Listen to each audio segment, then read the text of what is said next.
Hey, it's Alan Berg. Before we get into this episode, I'm starting something called Ask Me Anything. That's right. You submit your questions and they could become an entire episode or something that I answer at the end of an episode. To submit your questions, look for the red button at podcast.alanberg.com. That's right, podcast.alanberg.com. Click on the red button, submit your question, and maybe you'll hear it here on the podcast. Thanks.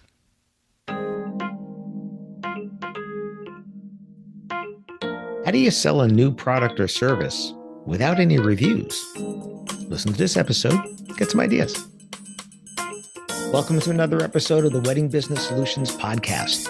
I'm your host, Alan Berg. I'm a speaker, sales trainer, consultant, author, and I help businesses like yours sell more, profit more, and have a little more fun doing it. Enjoy this episode.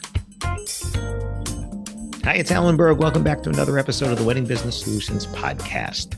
This one came in as a Ask Me Anything on, if you go to podcast.alanberg.com, there is a link there where you can ask me anything, or it might come in on Facebook Messenger. Sometimes I get them there as well. So the question was, how do you sell a new product or service when you don't have any reviews yet? Well, it's the age-old problem, right? It's the chicken and egg. You need to have sales in order to get reviews. You don't have any reviews because you don't have any sales, and this goes kind of in a circle over there. So the question would be here: what do you do? Well, you do what every new product can do, which is you take great images. If you need to do photo shoots to show what the results could look like, so depending upon your product or service, can you do a photo shoot, a style shoot, sometimes they call it, if the decor is involved, where you get together with other wedding and event professionals and set up an event so it looks like a real event, take real photos. You might have people that are dressed up as wedding couples and go if you're a venue, go out to all of the places where they're going to take pictures and show what it could look like. And then sometimes you need to do work either pro bono, so either do it cheap or free, so that you can get those reviews from people who are experiencing what you do. The other thing is, if you've done a little bit of work, you do have other people you've worked with in the industry, you can get peer reviews. So that's another way to do it. So if you've done work and there's a photographer or entertainment or florist or decor or whoever that you've worked with, right, you can do that. Or if you do a style shoot, you work with them, show them what you can do by actually doing it. You could have peer reviews on that as well.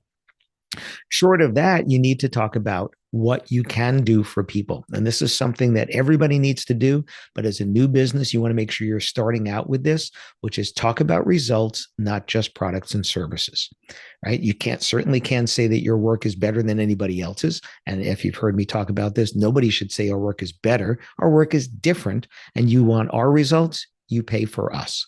So don't put anybody else down, but talk about what's unique about what you're doing. Why did you start your business, and how is that going to help the customer, right? What is your experience, and how did that help you get to a result that they're going to want? So these are things that you can do. And then as you go get reviews, you can do it. Now, certain sites, anybody can post a review. So once you get that first event under your belt, not only the person that hired you can post on Google, but also guests could post there and peers can post there. Sites like Wedding Wire and The Knot, it has to be the person that hired you. So typically it's going to be the couple that hired you. They're able to post, not guests and not bridal party and things like that. But you can do this on Google. You can do it on Facebook. You can do it on Yelp. You can do it on TripAdvisor if that's one for you, where anybody that was involved in that event could be posting for you. So this way you can get some volume. Even if you don't have that many events, you can get more people to do that. So these are just a couple of ideas there. Photos, of course, are really important because people look at the photos first. Could you make video? Could you have short videos of you talking about the results you can provide for people? And then as you get work, you can get video testimonials to kind of feed in with that as well. But, showing your personality and showing that you're talking to them about the results you can provide for them, not your products and services, the results of choosing you for those products and services. And these are things that you can do starting from scratch. Anybody can do this, but if you're starting from scratch, you don't have that social proof. Now, the 4 things that you want in your marketing, if you've heard me talk about this or read about it in some of my books, are images that show the results of hiring you, text that talks about the results of hiring you, the social proof, which is people saying what you've done for them, and then the call to action. So 3 of the 4 you can still do. You can add that third one in, that social proof in, those short testimonials in as you get them.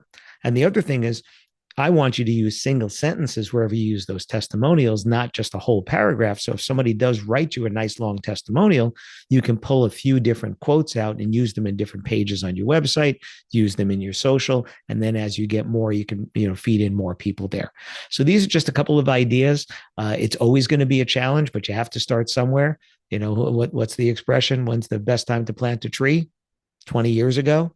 When's the second best time? Today. So work with what you have. And then as you get more stuff, feed that in there as well. And you'll start building the momentum, just like everybody that's been established has done. They had to build the momentum as it went. That's what you need to do. But these are a few things that you can do. Thanks for listening. And thanks for the suggestion. Hi, it's Alan Berg. Thanks for listening to this episode of the Wedding Business Solutions podcast. If you have a suggestion for a future topic or a guest, please go to podcast.alanberg.com and you can make your suggestion there. You can also do it at Ask Me Anything, which is a button on that page, or just email me at alan@weddingbusinesssolutions.com. And if you'd like to find out how I can help you with sales training, website review, consulting, or speaking for your group or organization, possibly at no cost to the organization, contact me directly, alan@weddingbusinesssolutions.com. Thanks again for tuning in.